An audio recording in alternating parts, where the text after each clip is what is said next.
Você sabe como era feito o diagnóstico de fibromialgia há 200 anos atrás?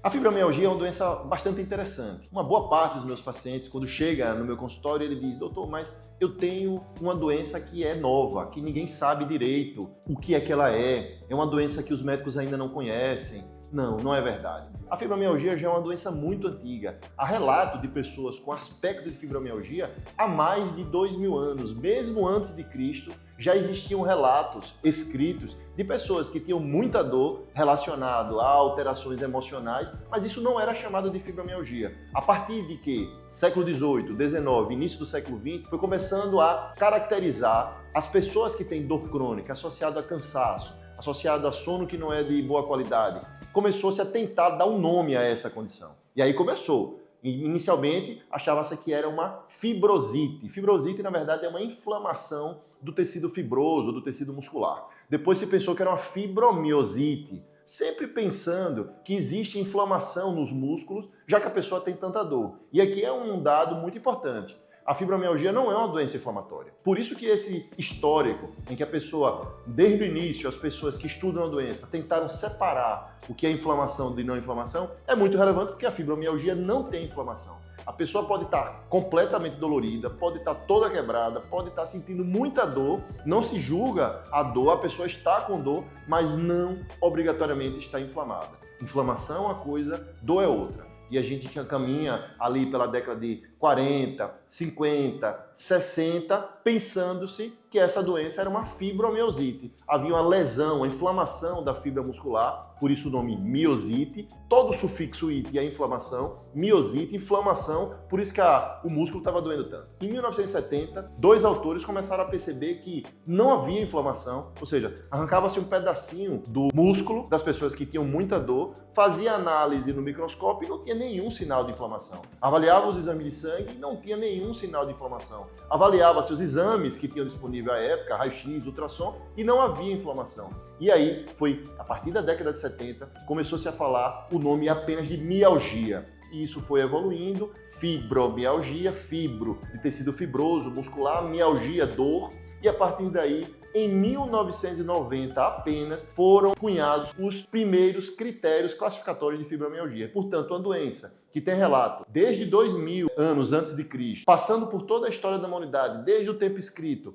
até agora, o tempo digital, somente em 1990 foi percebido que uma pessoa que tem fibromialgia tem dor difusa, mais do que 3 meses, associada a uma série de outros fatores. Em 2011, novos critérios classificatórios foram associados e deixou-se de valorizar apenas dor para o diagnóstico de fibromialgia e passou-se a valorizar os famosos sintomas associados. É nisso que a maior parte das pessoas hoje em dia precisa entender para compreender e, inclusive, conversar melhor com a equipe de saúde que está assistindo.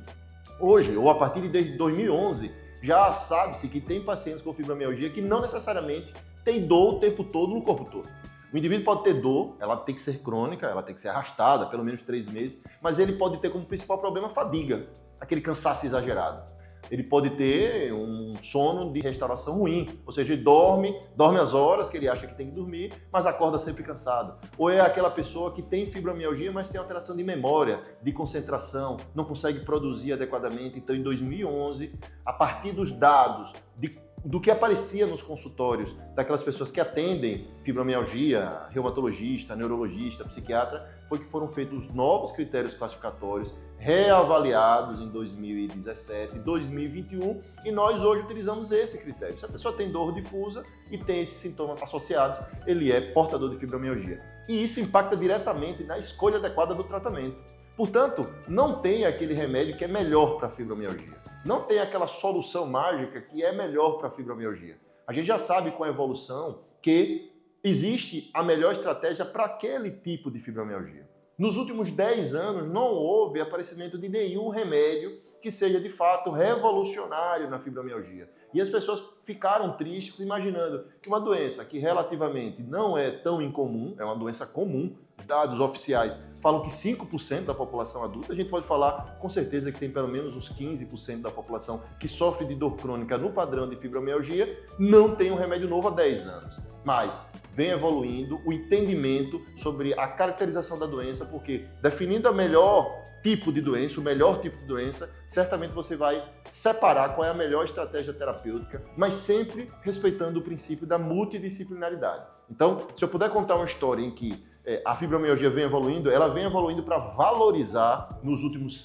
5, 10 anos muito mais o tratamento não medicamentoso do que o tratamento medicamentoso. Não apareceu nenhum remédio novo para fibromialgia nos últimos 10 anos, mas os pacientes com fibromialgia estão a cada dia sendo melhor tratados. Cada dia mais os pacientes com fibromialgia têm uma resposta melhor ao tratamento, porque está se valorizando o tratamento não medicamentoso. Principalmente, a melhor estratégia de psicoterapia, qual é aquela que o paciente se adapta mais, aquilo que ele consegue entender para poder enfrentar a doença e adaptar-se ao meio em relação à fibromialgia. Também, os dados mais recentes, por volta dos últimos 4 ou 5 anos, tem se valorizado muito a importância da orientação nutricional como tratamento eficaz, não apenas uma coisa que ajuda, mas o tratamento eficaz que os estudos vêm mostrando, que dietas com potencial anti-inflamatório, a chamada dieta anti-inflamatória, em que você evita alimentos que são potencialmente inflamatórios e que pioram dor, como glúten, lactose, carboidrato, e você aumenta a ingesta de antioxidantes, de proteína. Isso também é tão importante para o tratamento da fibromialgia quanto outros. Existe uma outra coisa também que vem fortalecendo-se a cada dia em relação à fibromialgia, que é a atividade física. Até 10 anos atrás, a atividade física e tratamento medicamentoso estavam no mesmo patamar. O que aconteceu nos últimos anos, nos últimos 5 anos principalmente, é que a atividade física pulou um degrau, assumiu um degrau superior no tratamento da fibromialgia quando comparado a qualquer outra estratégia. Então, não significa que as outras estratégias não funcionem ou não são adequadas para a fibromialgia, todas são, mas nada é mais importante do que a atividade física, cuja orientação é uma atividade física equilibrada e interessante para o paciente. Não adianta pegar um paciente que nunca caminhou na vida e mandar, vá caminhar. O que os estudos mostram é que quanto mais coping, quanto mais adesão o paciente tiver, melhor resposta ele vai ter no tratamento de dor. Então, se ele gosta de dançar, é dançar que os estudos provam que é a melhor estratégia. Se o indivíduo gosta de jogar bola, desde que ele faça 1/3 de fortalecimento muscular, 1/3 de alongamento e 1/3 de aeróbico durante todas as horas dele, durante a semana, que devem ser de 150 a 300 minutos de atividade física por semana, desses 150 a 300, 1/3, lá no futuro, dando mais valor ainda, alongamento e principalmente fortalecimento muscular, ele cumpre o que os estudos mais modernos têm mostrado como a principal intervenção para a fibromialgia. E o tratamento tem evoluído e vai evoluindo. Então, há controvérsias sobre outras estratégias que podem funcionar para a fibromialgia, dentre elas, se o cannabis funciona ou não, né? A cannabis medicinal se funciona ou não. Isso é o que a história vai nos ensinar. Ainda hoje em dia a gente não pode precisar que seja efetivo para a fibromialgia, mas tem muito paciente com fibromialgia que usa por outros motivos, por outras indicações e melhora da sua dor. Se você gostou do que eu contei hoje, se você quer saber mais sobre fatos curiosos, fatos históricos envolvendo doenças em geral, podem curtir, comentar e compartilhar com os seus amigos e principalmente se inscrever aqui no canal, porque certamente virão novas histórias para que você possa aprender de forma mais lúdica sobre as doenças que convivem com vocês no dia a dia.